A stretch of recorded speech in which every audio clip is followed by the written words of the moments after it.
I was visiting this couple in the neonatal unit at the hospital. Their son had been born with some serious complications, and the doctors didn't know if he was going to make it.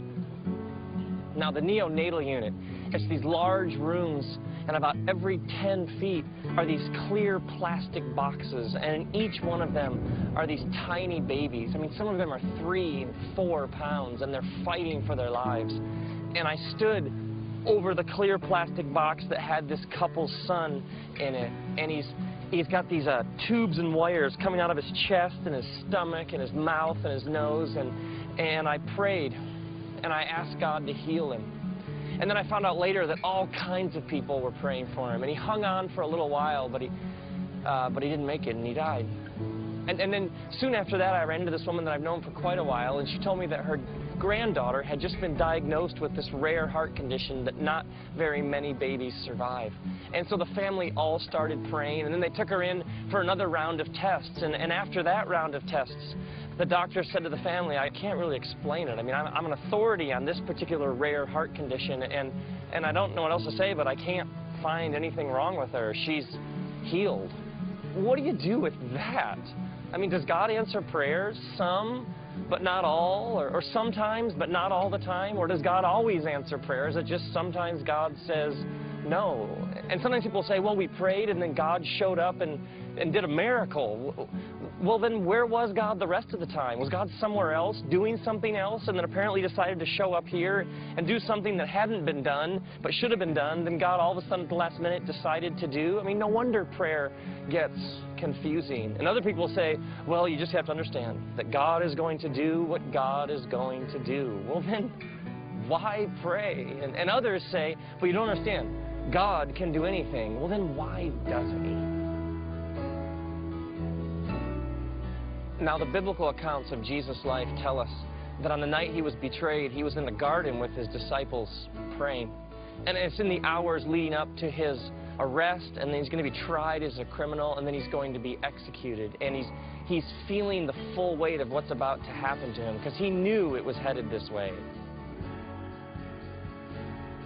So he's enduring the suffering of his coming death, and he begins to pray, and he prays, Father, if it's possible, may this cup be taken from me. Yet not what I will, but your will. He essentially likens his death to a cup that he doesn't want to drink. I mean, who would?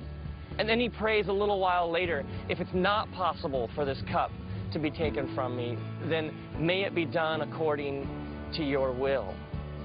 So in the first prayer, he essentially says, is there some way out of this? I don't really want to go through this. Is there some other plan here? And then the second prayer is more like, well, I guess this is going to happen. Nothing I can do to stop it. So I'm up for whatever you have in mind.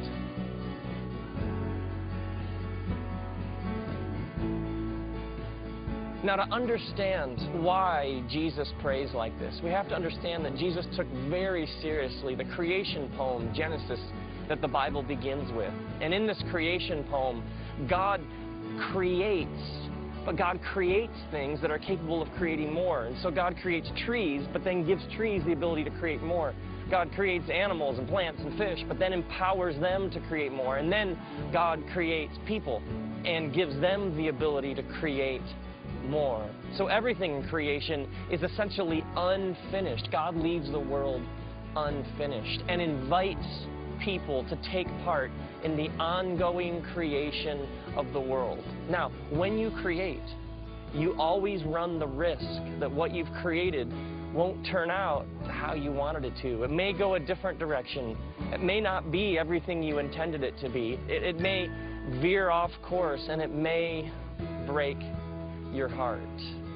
And so this creative energy, this divine creative energy that brought everything into existence, it takes great risk in creating everything you intended it to be. It may veer off course and it may break your heart.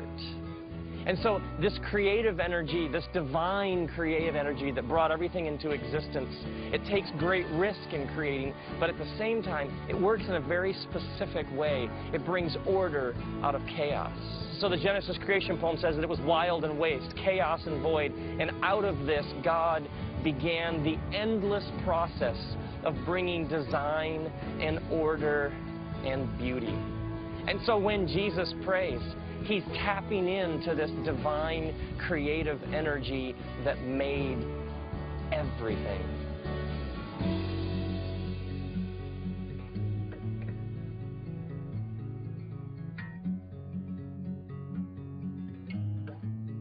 And so prayer for Jesus, it was not this passive acceptance of, well, I guess this is just how it's going to be. And it wasn't this active kind of rebellion against all dictate the future. For Jesus, prayer was being open to the God who's at work here and now.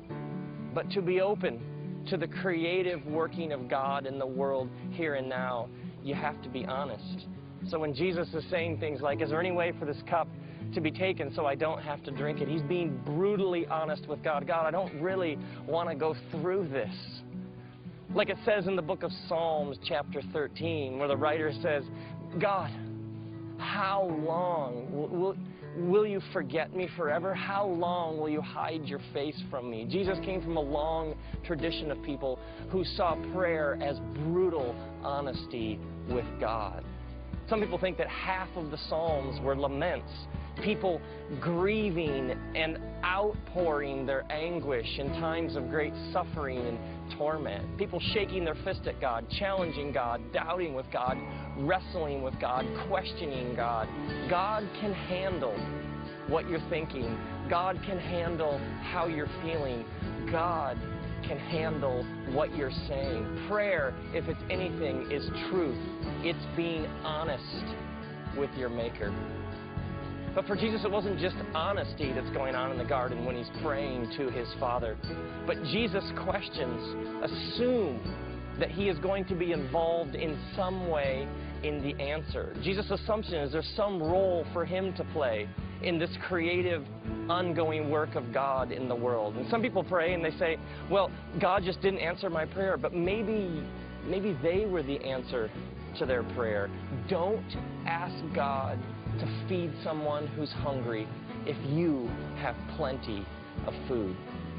Like it says in the book of James, the prayer of a righteous person is powerful and effective. Somebody who believes that the God who created the universe is at work here and now, and somebody who's open to that, somebody who's aware, who's watching, who's listening, somebody who's looking for their role to play in the ongoing creation of the world, well, that is going to be powerful. Prayer isn't just like a formality or some sort of list or some sort of rote ritual that you just have to get through so that you can get on with your day. Like it says in the New Testament, pray unceasingly. Prayer is your whole posture towards life. It's way more than just words.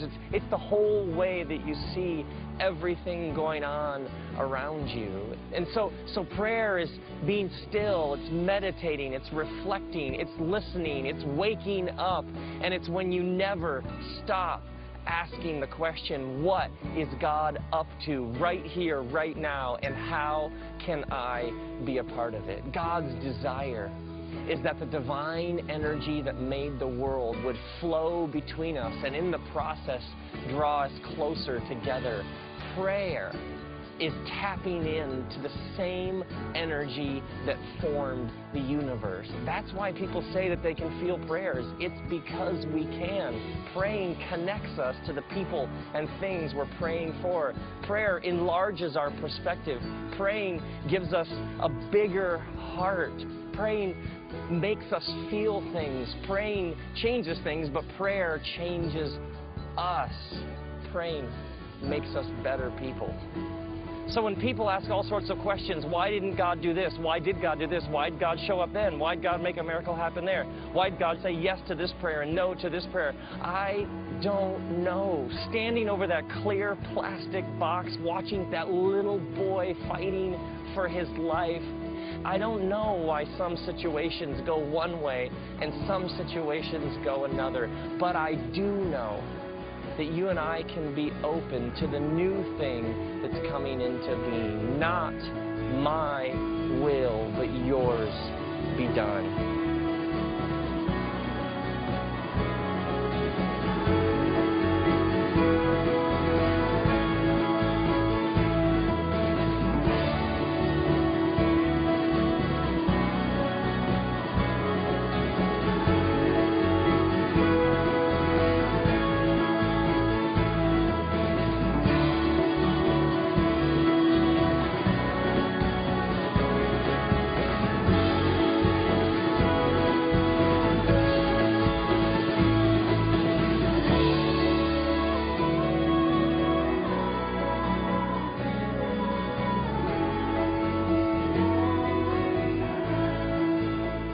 May your whole life be a prayer. And may you be honest with God as you become more and more open to your role in the ongoing creation of the world.